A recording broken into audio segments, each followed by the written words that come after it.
Hello friend, स्वागत है आपका अपने चैनल टेक डबल एटा पे। फ्रेंड, रेलवे की तरफ से ग्रुप डी के लिए आपका एग्ज़ाम सिटी का जो स्लिप है उसका लिंक एक्टिवेट कर दिया गया है। यहाँ पे फेज़ 1 का एग्ज़ाम जो शेड्यूल है उसके लिए यहाँ पे आप देख सकते हो आरआरबी भोपाल के ऑफिशियल वेबसाइट पे आके ये वाला जो लिंक है यहाँ पे अगर आप क्लिक करोगे तो यहाँ पे क्लिक करने पे आपका आएगा। यहाँ पे अपना रजिस्ट्रेशन नंबर डालोगे आप। इसके बाद है आपका डेट ऑफ बर्थ, यहाँ पे सिंपल आपको पासवर्ड में डालना है और डी और वाई के फॉर्मेट में। फिर अगर आप अपना रजिस्ट्रेशन नंबर भूल गए हो तो उसके लिए भी यहाँ पे उपाय बताया है रेलवे ने।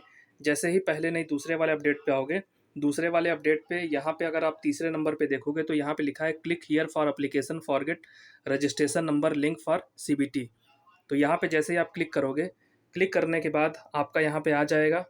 देखिए आरआरबी जो वो होता है एनटीपीसी, वो आरआरबी का अलग अलग जोन है और जो ग्रुप डी का पेपर होता है उसमें आरआरबी का अलग टाइप का जोन है। जैसे सेंट्रल रेलवे है, इसके अंदर आपका मुंबई आता है। जिस जोन से आपने भरा है, जैसे मुंबई से भरा है, हाजीपुर से भरा है, ईस्ट सेंट्रल रेलवे है, ईस्ट कोस्ट रेलवे भुवनेश्वर है और कोलकाता है ईस्टर्न रेलवे। यहाँ से आप देख सकते हो आपका कौन सा रेलवे जोन है। जैसे इलाहाबाद जिसने भरा होगा उसका होगा नॉर्थ सेंट्रल रेलवे। यहाँ पे अपना जोन जो भी है आप सेलेक्ट कर लीजिए। फिर इसके बाद आपको करना क्या है, सिंपल अपना नाम डालना है। जो भी आपका नाम है वो यहाँ पे आप फिल कर लीजिए।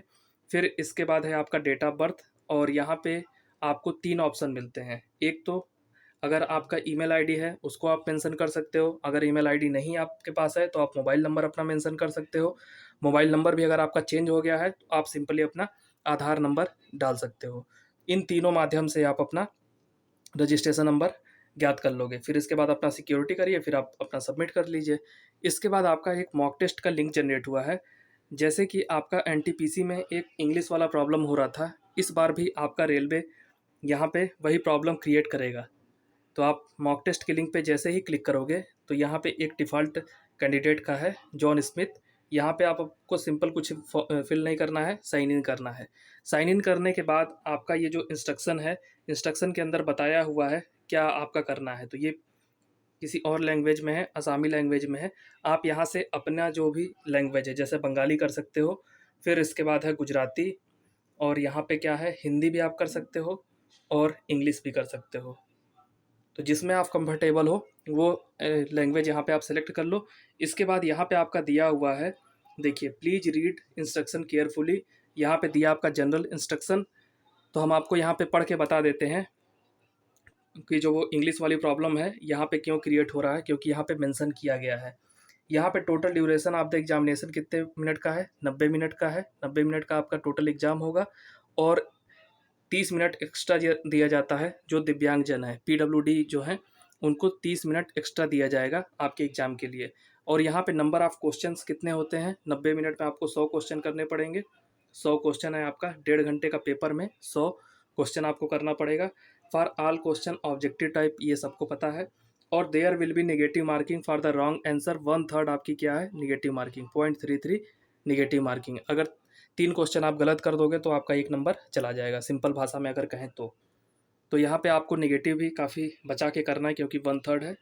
और इसके बाद आप करोगे click for the save next, ये सब तो लिखा हुआ है। ये देखिए सबसे इंपॉर्टेंट चीज़ है आपके लिए, लैंग्वेज वाला। इसको थोड़ा जूम करें, देखें जूम होता है कि नहीं। हाँ जी, जूम तो हो गया।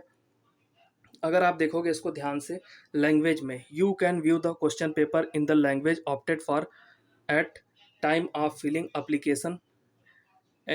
ठीक है, जब आपने अप्लीकेशन फॉर्म भरा है उस समय आपने किस लैंग्वेज में अपना एग्ज़ाम का मोड सेलेक्ट किया है वो आपका आएगा। जैसे आपने बंगाली भर लिया है तो आपका बंगाली में पेपर आएगा प्लस आपका इंग्लिश। ठीक, और अगर आपने हिंदी में भरा है तो भी आपका आएगा इंग्लिश। आपने गुजराती भरा है उसके साथ भी इंग्लिश आएगा। ठीक, तो यहाँ तक तो बात सही है, लेकिन यहाँ पे एक कंडीशन है, if English language is opted then question paper can be view in English language only. ये वाला जो स्टेटमेंट है ये काफ़ी ख़तरनाक है। अगर आपने गलती से अप्लीकेशन फॉर्म में इंग्लिश लैंग्वेज सेलेक्ट कर लिया है तो आपको वहाँ पे हिंदी में पेपर नहीं दिखेगा, ये यहाँ पे साफ साफ लिखा हुआ है। आप अब पेपर अपने हिंदी में नहीं देख सकते हो, सिर्फ आपका इंग्लिश में ही पेपर आएगा। तो ये अगर आपका मिस्टेक बाई मिस्टेक अगर हो गया है गलती, तो आपको अब तैयारी करनी पड़ेगी इंग्लिश लैंग्वेज के ही हिसाब से। जो आपने एप्लीकेशन फॉर्म में भरा है उसी मोड में आपका एग्जामिनेशन होना है। यही आपका प्रॉब्लम आ रहा था एनटीपीसी में। बहुत सारे बच्चों का क्या हुआ था, इंग्लिश लैंग्वेज उन्होंने एप्लीकेशन फॉर्म में सेलेक्ट कर लिया था, उनको लगा हिंदी में तो पेपर आएगा ही, कम से कम रेलवे का पेपर है तो, लेकिन इंग्लिश वालों को सिर्फ और सिर्फ इंग्लिश में ही पेपर आ रहा था। तो इंग्लिश में पेपर आने से ज़्यादा दिक्कत तो नहीं होता है, लेकिन आपके मेरिट में 2 से 3 नंबर भी अगर आपके कम आ रहे हैं सिर्फ एक लैंग्वेज के चक्कर में, तो आप मेरिट से बाहर हो सकते हो। तो इसलिए अगर जो भी जिनके पेपर में इंग्लिश सेलेक्ट है वो अभी से ही प्रैक्टिस स्टार्ट कर दें इंग्लिश लैंग्वेज का थोड़ा थोड़ा। और बर्डन लेने से कुछ नहीं होगा, आपको सिंपल क्या देना है, पेपर, तो मोटिवेट रहिए। और बाकी इसमें ऐसा कोई इंस्ट्रक्शन है नहीं जो हम आपको पढ़ के बताएं, सिर्फ यही है। और यहाँ पे क्वेश्चन के बारे में बताया है, ये सब आप पेपर दे के तो समझ ही जाओगे। एक बार आप इस जो भी है यहाँ पे नेक्स्ट करें, तो यहाँ पे देखो आप अपना डिफ़ॉल्ट लैंग्वेज चेंज करोगे, तो जैसे ही आप अगर सिर्फ आप इंग्लिश किए होगे तो आपका सिर्फ इंग्लिश ही आएगा, इंग्लिश ही आएगा। और जैसे आपने बंगाली सेलेक्ट किया है तो वहाँ पे आपके दो आएंगे, एक तो बंगाली आएगा, एक बंगाली भी आपका आ जाएगा, इंग्लिश भी आ जाएगा। अगर आपने गुजराती किया है तो गुजराती के साथ प्लस इंग्लिश आ जाएगा। हिंदी आपने किया है तो हिंदी भी आएगा और प्लस इंग्लिश भी आएगा। तो रेलवे की तरफ से ये थोड़ी गलती है, अगर आप डिफ़ॉल्ट लैंग्वेज में कम से कम आपको 2 लैंग्वेज रखना चाहिए था, एक हिंदी और दूसरा अंग्रेजी। हिंदी का तो आपको रखना ही चाहिए था। चलिए फिर भी अब क्या कर सकते हैं, अब जो है सो है, ठीक। यही आपका इंस्ट्रक्शन था। तो आपको ये वीडियो कैसी लगी प्लीज़ कमेंट करके बताइएगा। साथ में अगर आप ग्रुप डी का भी आप पेपर दोगे ही, तो ग्रुप डी 2018 का जो पेपर है उसका सल्यूशन हमने करा दिया है।